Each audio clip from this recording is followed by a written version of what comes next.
ਰਜਿੰਦਰ ਵਾਲੀਆ YouTube channel ਤੇ ਤੁਹਾਡਾ ਸਵਾਗਤ। ਪਿਆਰੇ ਦਰਸ਼ਕੋ, ਜ਼ਿੰਦਗੀ ਦੇ ਵਿੱਚ ਕਦੇ-ਕਦੇ ਐਸੀਆਂ ਛੋਟੀਆਂ-ਛੋਟੀਆਂ ਘਟਨਾਵਾਂ ਵਾਪਰਦੀਆਂ ਨੇ ਜਿਹੜੀਆਂ ਤੁਹਾਡੇ ਲਈ, ਤੁਹਾਡੀ ਜ਼ਿੰਦਗੀ ਦੇ ਲਈ ਜਾਂ ਤਾਂ ਰਾਹ ਦਿਖਾ ਦਿੰਦੀਆਂ ਨੇ ਜਾਂ ਕੋਈ ਨਵਾਂ ਮੋੜ ਦੇ ਦਿੰਦੀਆਂ ਨੇ, ਕੋਈ ਨਵੀਂ ਦਿਸ਼ਾ ਦੇ ਦਿੰਦੀਆਂ ਨੇ। ਮੈਂ ਯਾਦ ਕਰ ਰਿਹਾ ਸੀ ਇੱਕ ਦਿਨ ਆਪਣੀ ਜ਼ਿੰਦਗੀ ਬਾਰੇ। 1971 ਦੀ ਗੱਲ ਹੈ। 8ਵੀਂ ਦੇ ਪੇਪਰ ਦਿੱਤੇ ਸੀ। ਜੂਨ ਦਾ ਮਹੀਨਾ ਸੀ।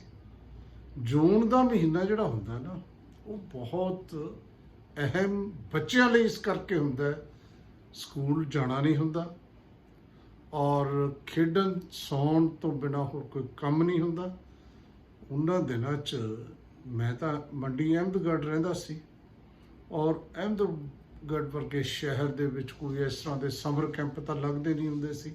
ਇਹ ਤਾਂ ਹੁਣੀ ਰਿਵਾਜ ਹੋਇਆ, ਉਹ ਵੀ ਵੱਡੇ ਸ਼ਹਿਰਾਂ ਦੇ ਵਿੱਚ। ਤੇ ਨਾ ਹੀ ਕੋਈ ਸਕੂਲ ਵਾਲੇ ਉਦੋਂ ਬਸ ਸਕੂਲ ਦਾ ਕੰਮ ਦੇ ਕੇ ਛੁੱਟੀ ਕਰ ਦਿੰਦੇ ਸੀ, 1.5 ਮਹੀਨੇ ਬਾਅਦ ਦੁਬਾਰਾ ਚਲੇ ਜਾਓ। ਤਾਂ ਸਾਡੇ ਨਾਲ ਵੀ ਐਂ ਹੁੰਦਾ ਸੀ, ਪਰ ਅਸੀਂ ਖੁਸ਼ ਬਹੁਤ ਹੁੰਦੇ ਸੀ, ਕਾਰਨ ਕਿ ਸਕੂਲ ਨਹੀਂ ਜਾਣਾ ਪੈਣਾ ਤੇ ਖੇਡਦੇ ਸੀ ਅਸੀਂ। ਮੈਂ 7ਵੀਂ 'ਚ ਹਾਕੀ ਖੇਡਣ ਲੱਗ ਗਿਆ ਸੀ। ਸ਼ਾਮ ਨੂੰ ਹਾਕੀ ਖੇਡਣੀ, ਸਾਈਕਲਿੰਗ ਕਰਨੀ, ਫਿਰ ਦਿਨੇ ਦਾ ਲੱਗਣਾ, ਪਤੰਗ ਚੜਾਉਣਾ, ਲੁੱਟਣਾ, ਬੰਟੇ ਵੀ ਖੇਡ ਲੈਂਦੇ ਸੀ ਜੋ ਬੱਚੇ ਖੇਡਦੇ ਹੁੰਦੇ ਨੇ। ਉਹਨਾਂ ਦਿਨਾਂ ਦੀ ਗੱਲ ਹੈ ਕਿ ਮੈਂ ਚਵਾਨੀ ਲੈ ਕੇ, ਹੁਣ ਤੁਸੀਂ ਕਹੋਗੇ ਚਵਾਨੀ, ਅੱਜ ਦੀ ਜਨਰੇਸ਼ਨ ਨੂੰ ਨਹੀਂ ਪਤਾ ਚਵਾਨੀ ਕੀ ਹੁੰਦੀ ਹੈ। ਜਾਨੀ ਉਦੋਂ ਪੰਜੀ, ਦਸੀ, ਚਵਾਨੀ, ਅਠਿਆਨੀ ਸਭ ਚੱਲਦੀਆਂ ਸੀ। ਰੁਪਏ ਦਾ ਚੌਥਾ ਹਿੱਸਾ ਹੁੰਦੇ ਆ।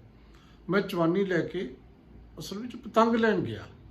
ਕਿੱਥੇ? ਫਿਰ ਬਿਲਕੁਲ 4 ਘਰ ਛੱਡ ਕੇ, ਘਰ ਦੇ ਵਿੱਚ ਹੀ ਦੁਕਾਨ ਸੀ ਮਹੱਲੇ ਦੇ ਵਿੱਚ, ਤੇ ਅਸੀਂ ਸਾਰੇ ਦੁਕਾਨਦਾਰ ਨੂੰ ਮਾਸਟਰ ਕਹਿੰਦੇ ਸੀ। ਉਹਨਾਂ ਦਿਨਾਂ 'ਚ ਅੰਕਲ ਆਂਟੀ ਹਲੇ ਨਹੀਂ ਚੱਲੇ ਸੀ, ਇਹ ਰਿਵਾਜ਼ ਨਹੀਂ ਸੀ ਹੋਇਆ। ਤੇ ਮੈਂ ਉੱਥੇ ਦੁਕਾਨ ਤੇ ਜਦੋਂ ਮੈਂ ਚਵਾਨੀ ਦੇ ਕੇ ਪਤੰਗ ਚੱਕਣ ਲੱਗਿਆ ਨਾ, ਮੈਂ ਦੇਖਿਆ ਤੇ ਇੱਕ ਬੰਦਾ ਰੱਦੀ ਵੇਚਣ ਆਇਆ। ਅਖਬਾਰ ਸੀ।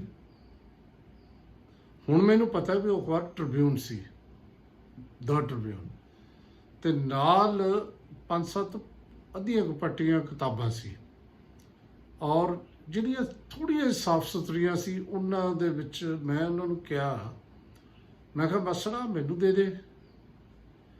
ਉਹ ਮੈਨੂੰ ਕਹਿੰਦਾ ਪੁੱਤ ਤੂੰ ਕੀ ਕਰੇਂਗਾ? ਮੈਂ ਕਿਹਾ ਮੈਂ ਪੜ੍ਹੂੰਗਾ। ਸੱਚੀ ਗੱਲ ਹੈ ਕਿ ਉਸ ਵੇਲੇ ਤੱਕ ਮੈਂ ਆਪਣੇ ਵੱਡੇ ਭਰਾ ਦੀ ਸਿਲੇਬਸ ਦੀਆਂ ਕਿਤਾਬਾਂ ਦੇ ਵਿੱਚ 2 ਕਹਾਣੀਆਂ ਪੜ੍ਹ ਚੁੱਕਿਆ ਸੀ।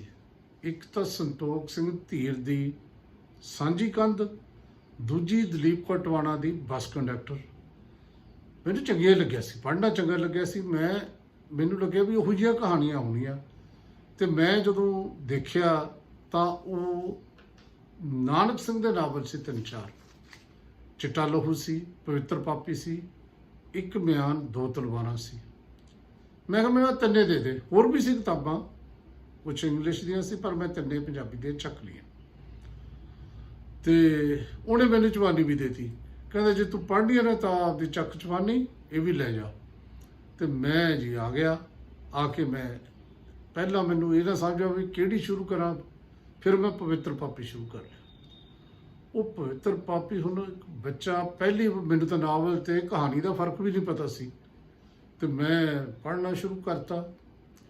ਪੜ੍ਹਨਾ ਤੇ ਮੇਰਾ ਰੋਟੀ ਖਾਣੀ ਭੁੱਲ ਗਿਆ। ਮੈਂ ਤਾਂ ਕਿਤੇ ਨਾ ਖੇਡਣ ਜਾਵਾਂ, ਕੋਈ ਦਿਨ ਲੱਗ ਗਏ ਪੜ੍ਹਨ ਨੂੰ। ਤੇ ਮਾਂ ਨੂੰ ਫਿਕਰ ਹੋਇਆ ਵੀ ਆਹ ਕੀ ਹੈ, ਤਾਂ ਸਾਰਾ ਦਿਨ ਤਾਂ ਖੇਡਦੇ ਫਿਰਦੇ ਸੀ। ਉਹ ਕਹਿੰਦੀ ਆ ਛੱਡ, ਤੂੰ ਕਿਸੇ ਕਹਾਣੀਆਂ ਜਾਂ ਕੀ ਸ਼ੁਰੂ ਕਰ ਲਈਆਂ, ਤੂੰ ਖੇਡਿਆ ਕਰ। ਤੇ ਪਰ ਮੈਂ ਜਿਹੜਾ ਹੈ ਨਾਵਲ ਪੜ੍ਹਨ ਲੱਗ ਗਿਆ। ਗੱਲ ਇਹ ਕਿ ਉਹ ਛੁੱਟੀਆਂ 'ਚ ਮੈਂ ਇਹ 3 ਨਾਵਲ ਪੜ੍ਹਤੇ ਹੋਏ, ਔਰ 3 ਨਾਵਲ ਪੜ੍ਹਨ ਤੋਂ ਬਾਅਦ ਮੈਨੂੰ ਤਾਂ ਸੱਚਮੁੱਚ ਹੀ ਸਵਾਦ ਪੈ ਗਿਆ। ਔਰ ਮੈਂ ਬ੍ਰਦਰ ਨੂੰ ਪੁੱਛਿਆ ਕਿ ਇਹਨਾਂ ਬਾਰੇ ਮੈਨੂੰ ਕੌਣ ਦੱਸ ਸਕਦਾ ਹੈ, ਮੈਂ ਹੋਰ ਲੈਣਾ ਚਾਹੁੰਦਾ ਕਿਤਾਬਾਂ। ਉਹ ਮੈਨੂੰ ਕਹਿੰਦਾ ਤੁਸੀਂ ਪੰਜਾਬੀ ਦੇ ਸਾਡੇ ਟੀਚਰ ਹੁੰਦੇ ਸੀ ਗਿਆਨੀ ਗਿਆਨ ਸਿੰਘ, ਤੁਸੀਂ ਉਹਨਾਂ ਨੂੰ ਪੁੱਛੋ। ਮੈਂ ਉਹਦੇ ਕੋਲ ਚਲਾ ਗਿਆ। ਮੈਂ ਉਹਨਾਂ ਨੂੰ ਕਿਹਾ ਜੀ ਮੈਨੂੰ ਨਾ ਆਹ ਦੱਸੋ ਇਹ ਕੀ ਹੁੰਦਾ ਵੱਡੀ ਕਹਾਣੀ। ਉਹਨੇ ਮੈਨੂੰ ਸਮਝਾਇਆ ਵੀ ਇਹ ਨਾਵਲ ਹੁੰਦਾ ਹੈ, ਕਹਾਣੀਆਂ ਹੁੰਦੀਆਂ ਨੇ, ਹੋਰ ਪੜ੍ਹੇਗਾ? ਮੈਂ ਕਿਹਾ ਜੀ ਪੜ੍ਹੂੰਗਾ। ਉਹਨੇ ਮੈਨੂੰ ਇੱਕ ਦੋ ਕਹਾਣੀਆਂ ਦੀਆਂ ਕਿਤਾਬਾਂ ਦਿੱਤੀਆਂ, ਨਾਵਲ ਨਹੀਂ ਦਿੱਤੇ। ਇੱਕ ਦਿਨ ਮੈਂ ਤੁਰਿਆ ਜਾਂਦਾ ਸੀ ਤੇ ਮੈਨੂੰ ਫਿਰ ਦੁਕਾਨਦਾਰ ਨੇ ਆਵਾਜ਼ ਮਾਰੀ। ਉਹ ਕਹਿੰਦਾ ਪਤਾ ਹੋਰ ਵੀ ਆਈਆਂ ਨੇ ਕਿਤਾਬਾਂ, ਜੇ ਤੂੰ ਪੜ੍ਹਨੀਆਂ ਨੇ ਲੈਣੀਆਂ ਲੈ ਜਾ। ਮੈਂ ਜੀ ਹੈਰਾਨ, ਉੱਥੇ ਕਮਲ ਦੀਆਂ ਵੀ ਕਿਤਾਬਾਂ ਪਈਆਂ। ਮੈਂ ਰਾਤ ਬਾਕੀ ਉਦੋਂ ਪੜ੍ਹਿਆ ਸੀ, 10ਵੀਂ 'ਚ ਹੋ ਗਿਆ ਸੀ ਉਦੋਂ ਮੈਂ, ਜਦੋਂ ਇਹ ਕਿਤਾਬਾਂ ਮੈਂ ਜਦੋਂ ਲੈ ਕੇ ਪਹਿਲੀ ਵਾਰ ਪੜ੍ਹੀਆਂ, ਇੱਕ ਵਾਰ ਨਹੀਂ ਕਈ ਵਾਰੀ ਪੜ੍ਹੀਆਂ। ਫਿਰ ਮੈਂ ਚਲੋ 10ਵੀਂ ਤੱਕ ਪਹੁੰਚਦੇ ਕਾਫੀ ਚੇਟਕ ਲੱਗ ਗਈ। ਸਹਿ ਸਭਾ ਬਣਾ ਲਈ ਅਸੀਂ, ਉਹੀ ਗਿਆਨੀ ਗਿਆਨ ਸਿੰਘ ਦੇ ਨਾਲ ਰਲ ਕੇ ਸਕੂਲ 'ਚ। 11ਵੀਂ ਤੱਕ ਦਾ ਸਕੂਲ ਹੁੰਦਾ ਸੀ, +2 ਤਾਂ ਹੁੰਦੀ ਨਹੀਂ ਸੀ ਉਦੋਂ। ਤੇ ਇੱਕ ਸਾਡੇ ਮਾਸਟਰ ਅਸ਼ਵਨੀ ਕੁਮਾਰ ਹੁੰਦੇ ਸੀ, ਅਸੀਂ ਸਹਿ ਸਭਾ ਬਣਾਈ, ਮੈਂ ਪ੍ਰਧਾਨ ਬਣ ਗਿਆ। ਔਰ ਜਦੋਂ ਮੈਂ ਪੜ੍ਹਦਾ ਸੀ, ਮੇਰਾ ਲਿਖਣ ਨੂੰ ਦਿਲ ਕਰਦਾ ਸੀ, ਤੋ ਮਾੜਾ ਮੋਟਾ ਮੈਂ ਲਿਖ ਲੈਂਦਾ ਸੀ ਉਹਨਾਂ ਦਿਨਾਂ 'ਚ। ਹਾਲਾਂਕਿ ਕਿਤੇ ਨਹੀਂ ਛਪਿਆ ਅਗਲੇ ਸਾਲ ਜਾ ਕੇ, ਜਦੋਂ ਮੈਂ BA ਪਾਰਟ 1 'ਚ ਹੋ ਗਿਆ। ਤੇ ਬ੍ਰੇਕੁਲਡੇ ਜਦੋਂ ਐਡਮਿਸ਼ਨ ਲਈ, ਉੱਥੇ ਵੀ ਪੰਜਾਬੀ ਲਿਟਰੇਚਰ ਲੈ ਲਿਆ। ਤੇ ਉੱਥੇ ਫਿਰ ਡਾਕਟਰ ਆਤਮ ਹਮਰਾਹੀ, ਪ੍ਰੋਫੈਸਰ ਲਾਲ ਸਿੰਘ, ਪ੍ਰੋਫੈਸਰ ਗੁਲਜ਼ਾਰ ਸਿੰਘ, ਇਹ ਸਾਰੇ ਸੀ। ਡਾਕਟਰ ਭਗਤ ਸਿੰਘ ਪ੍ਰਿੰਸੀਪਲ ਹੁੰਦੇ ਸੀ। ਪਹਿਲੇ ਸਾਲ ਜਦੋਂ ਮੈਂ ਗਿਆ, ਮੈਂ ਕਾਲਜ ਦਾ ਜਿਹੜਾ ਹੈ ਬਣ ਗਿਆ ਸਹਿ ਸਭਾ ਦਾ ਪ੍ਰਧਾਨ ਤੇ ਮੈਗਜ਼ੀਨ ਦਾ ਐਡੀਟਰ। ਔਰ ਮੈਂ ਉਹਨਾਂ ਨੂੰ ਬੁਲਾਇਆ, ਜਸਵੰਤ ਸਿੰਘ ਕਮਲ ਹੋਰਾਂ ਨੂੰ। ਔਰ ਜਸਵੰਤ ਸਿੰਘ ਕਮਲ ਆਏ, ਮੈਂ ਇੰਟਰਵਿਊ ਕੀਤੀ। ਮੇਰੀ ਪਹਿਲੀ ਇੰਟਰਵਿਊ ਜਿਹੜੀ ਹੈ ਉਹ ਜਸਵੰਤ ਸਿੰਘ ਕਮਲ ਨਾਲ ਹੈ, ਜਿਹੜੀ ਮੇਰੀ ਪੱਤਰਕਾਰੀ ਜਦੋਂ ਸ਼ੁਰੂ ਹੁੰਦੀ ਹੈ।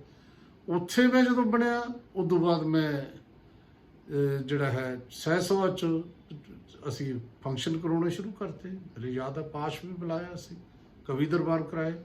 ਫਿਰ ਮੈਂ ਗੌਰਮੈਂਟ ਕਾਲਜ ਲੁਧਿਆਣੇ MA ਪੰਜਾਬੀ ਦਾ ਦਾਖਲਾ ਲਿਆ, ਉੱਥੇ ਵੀ ਮੈਂ ਐਡੀਟਰ ਬਣ ਗਿਆ।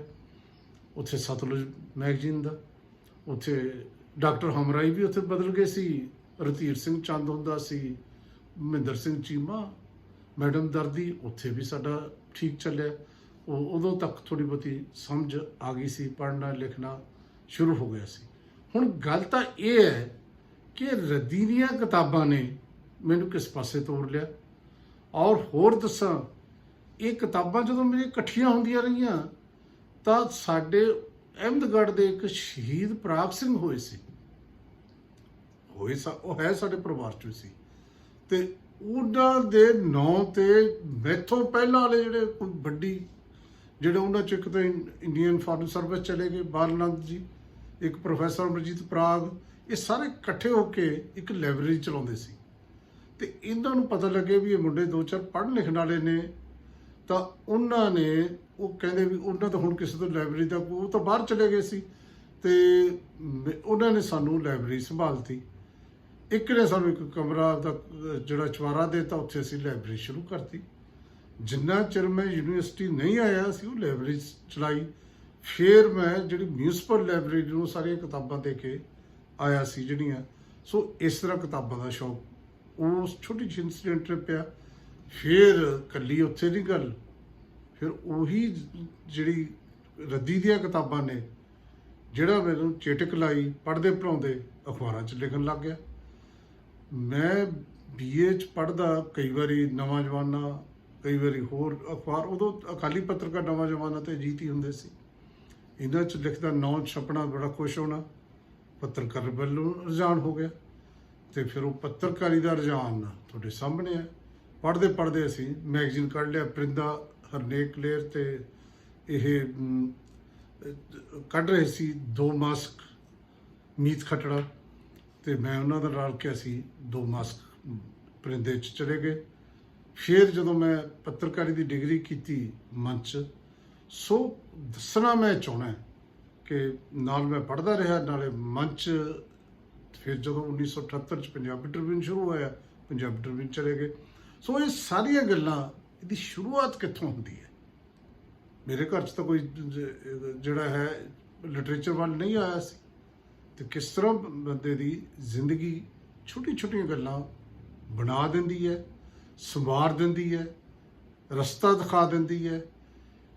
ਕਈ ਵਾਰ ਠੀਕ, ਕਈ ਵਾਰੀ ਗਲਤ। ਪਰ ਇਸ ਵਾਰ ਜਦੋਂ ਮੈਂ ਸੋਚਦਾ ਤਾਂ ਉਹ ਜਿਹੜਾ ਬੰਦਾ ਰੱਦੀ ਵੇਚਣ ਆਇਆ ਸੀ, ਜਿਹਨੂੰ ਆਪਾਂ ਰੱਦੀ ਕਹਿ ਦਿੰਦੇ ਹਾਂ, ਰੱਦੀ ਨੇ ਮੇਰੀ ਜ਼ਿੰਦਗੀ ਤਾਂ ਬਣਾਈ, ਮੈਂ ਤਾਂ ਬਹੁਤ ਖੁਸ਼ ਹਾਂ ਆਪਣੇ ਪ੍ਰੋਫੈਸ਼ਨ ਦੇ ਵਿੱਚ ਵੀ।